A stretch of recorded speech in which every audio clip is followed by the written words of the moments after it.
All agriculture channel में नमस्कार स्वीकार करें आशुतोष देशमुख का। आखिर में वो घड़ी आ गई है।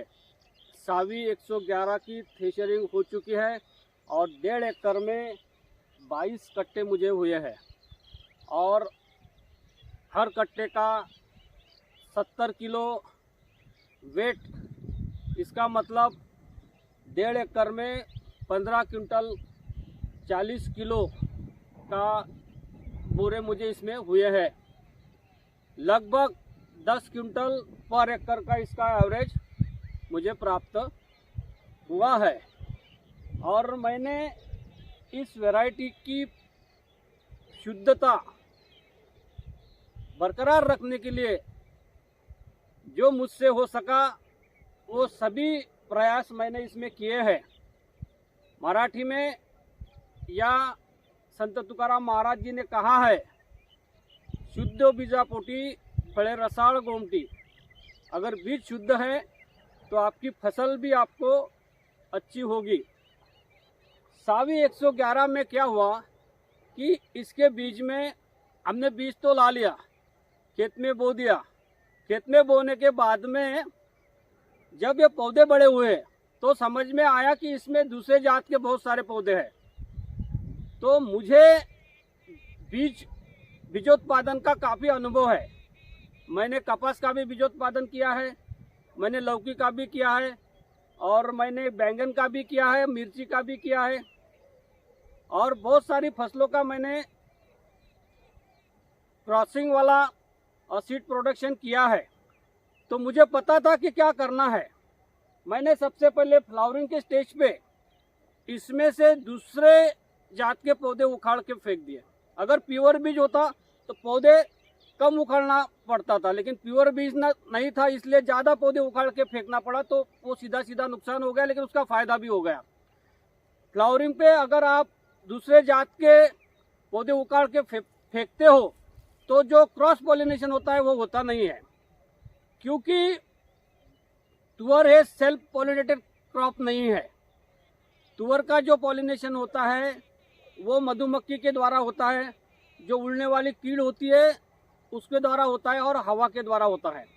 अगर आप फ्लावरिंग पे रोगिंग करोगे, दूसरे जात के पौधे उखाड़ के फेंक दोगे तो वो मधुमक्खी दूसरे जात के पौधे के फूल पे नहीं बैठेगी, वो सावी के जात पे झाड़ पे बैठेगी और सावी के झाड़ पे ही जाएगी।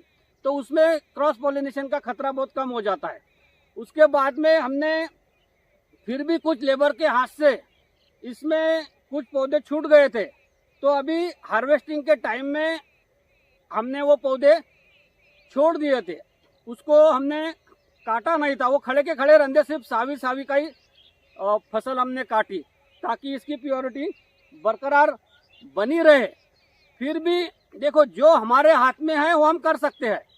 दूसरे जात के पौधे हम उखाड़ के फेंक सकते हैं तो वो हमारे हाथ में हम करेंगे। मधुमक्खी को तो आप रोक नहीं सकते, वो तो 2 किलोमीटर तक जाती है, 2 किलोमीटर से वापस भी आती है। थोड़ा बहुत जो भी क्रॉस पॉलिनेशन हुआ होगा वो तो हुआ होगा, वो तो इसको कोई भी रोक नहीं सकता। लेकिन जिस किसान ने ये कुछ भी नहीं किया, पूरी की पूरी सावी काट दी, तो वो फसल में लगभग 50% से ऊपर दूसरे जात के पौधे हो गए होंगे। लेकिन बहुत सारे किसान लोग, होशियार लोग हैं, सभी ने ऐसा किया होगा, तो सभी के पास एक अच्छा बीज प्राप्त हो गया होगा। सबसे पहले जो बीज निकलता है उसको न्यूक्लियस बीज कहते हैं, जो कि वो साइंटिस्ट लोगों के पास ही होता है और उनके निगरानी में रहता है। वो आम किसानों को बीज नहीं मिलता है, क्योंकि उसकी प्योरिटी लगभग 100% होती है। उसके बाद में वो बीज ब्रीडर सीड पे रूपांतरित होता है दूसरे साल में, तो उसकी भी प्योरिटी 98% तक होती है और वो बीज किसानों को डायरेक्ट नहीं मिलता है। और वो बीज FPO फार्मर प्रोड्यूसर कंपनी या बीज कंपनी को यूनिवर्सिटी देती है। उसके बाद में फाउंडेशन 1 बनता है, उसके बाद में फाउंडेशन 2 बनता है और उसके बाद में सर्टिफाइड होता है, उसके बाद में फिर ट्रूथफुल होता है, फिर और 4-5 साल वो चलता है। इसीलिए प्योर बीज मिलना बहुत ज़रूरी हो जाता है। इसमें मैंने जो बीज लाया था कड़म के प्रफुल्ल जी कापसे है, उनके पास से मैंने बीज लाया था। वो भी बधाई के पात्र है, क्योंकि उन्होंने एक अच्छी किस्म की पहचान किसानों को कराई है।